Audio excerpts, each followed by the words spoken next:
Do you have friends? Because unfortunately someone like me does, and of course they're not like normal friends. Sometimes you meet a little cryptid here or there, and sometimes they suggest to you something that's terrible and awful and horrible that you have to watch together. That's where we come in with Serenity.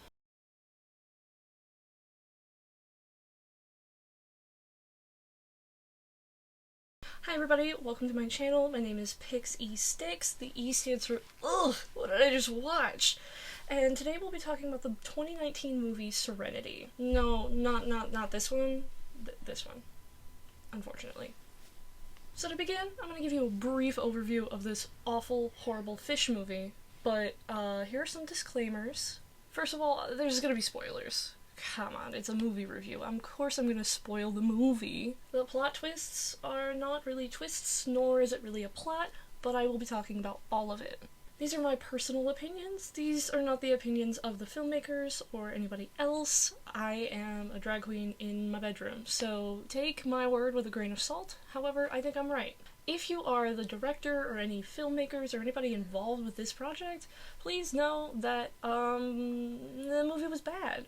But that's just what I think. So Serenity 2019 was directed by Stephen Knight, featuring Matthew McConaughey and Anne Hathaway. What a stunning cast! Like, a fabulous cast.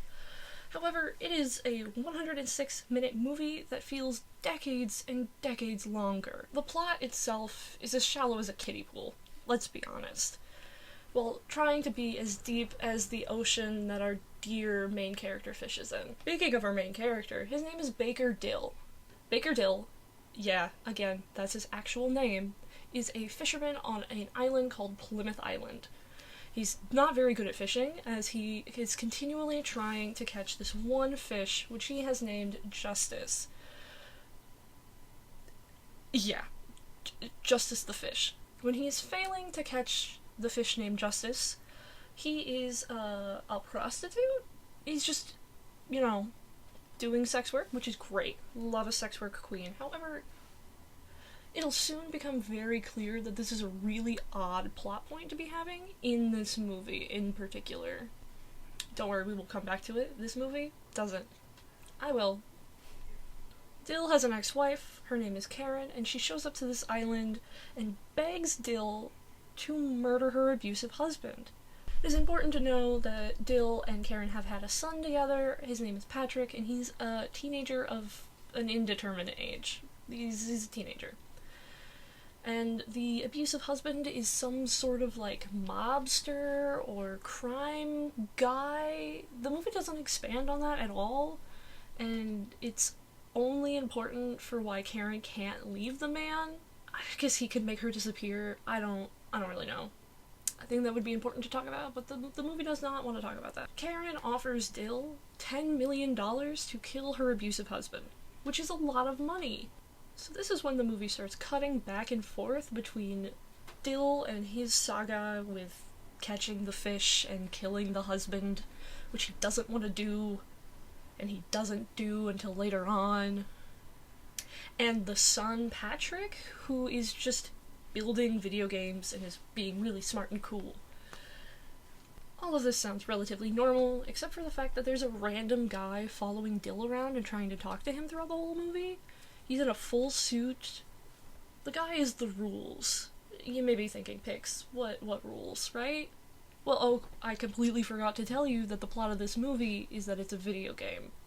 Dill and the island don't exist. It's a video game that Patrick made, you know, the genius son, made to cope with the fact that his father died in Iraq, and that his mother married an abusive man.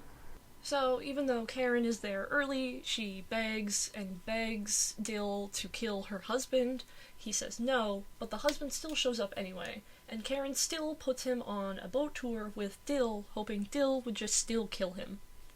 He doesn't. He brings the man back. Threatens to do this again because Karen will not leave it alone, and she's worried that she has to take it into her own hands. The rules meet up with Dill because the rules are trying to tell him that it's against the rules of the game and the world created to kill the stepfather.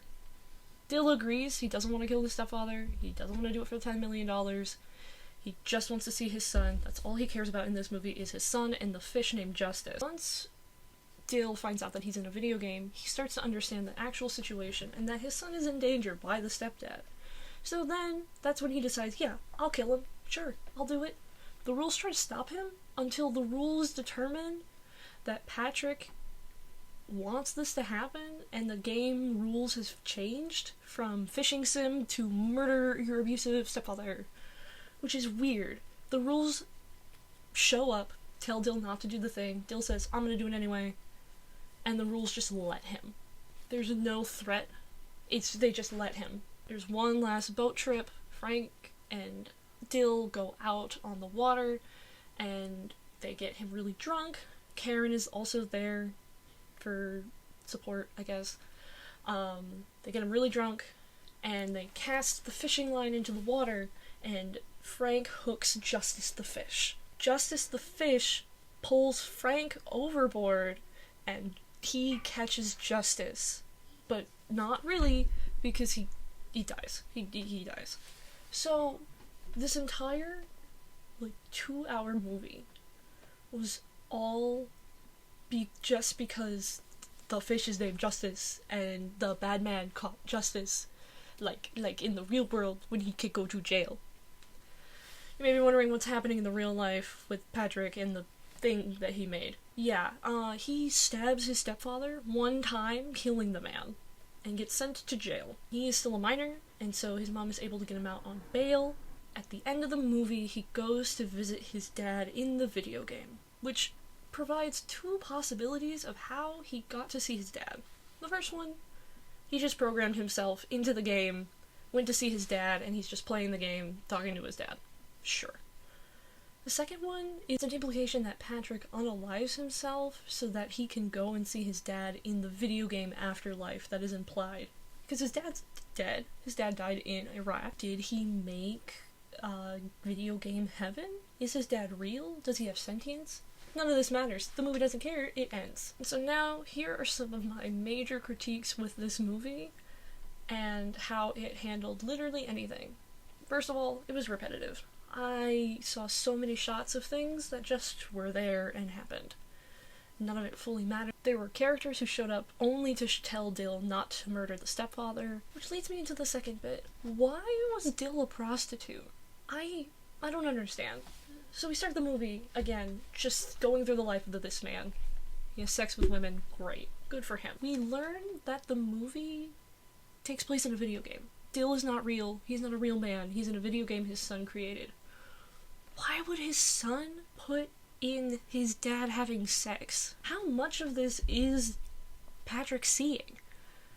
It's not really clear how much the audience we get to see that is the video game compared to what Patrick sees as the video game.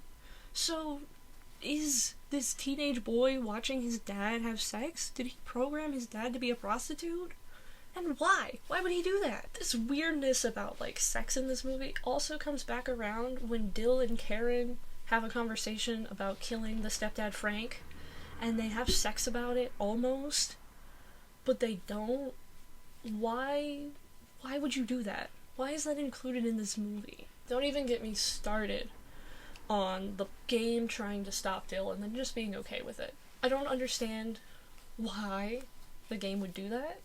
I understand that maybe Patrick would have changed the coding, but we're not shown that Patrick is changing the coding for the game. He just wants to kill his stepdad. Does the game just believe Patrick is God and knows what Patrick is thinking, even though he's not putting it into the coding of the game?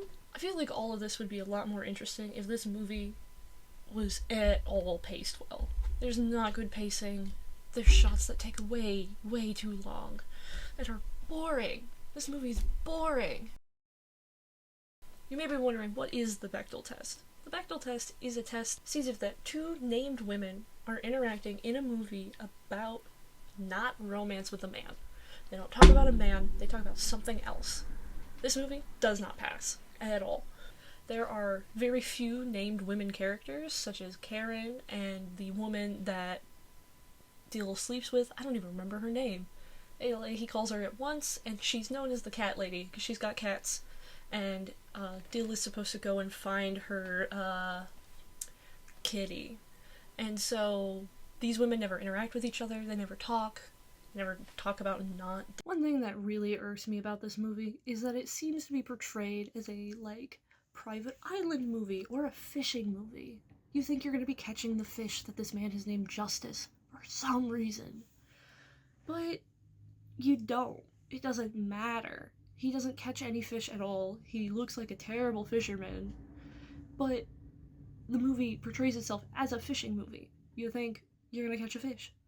No fish. You don't even see any fish. You don't see Justice. But you know, maybe it's because Justice is best served cold and wet in the water.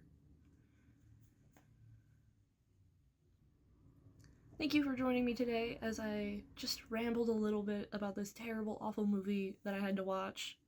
And I hope you enjoyed this video. Like, share, subscribe, do all the stuff. I don't know. And I hope to see you guys next time. Bye!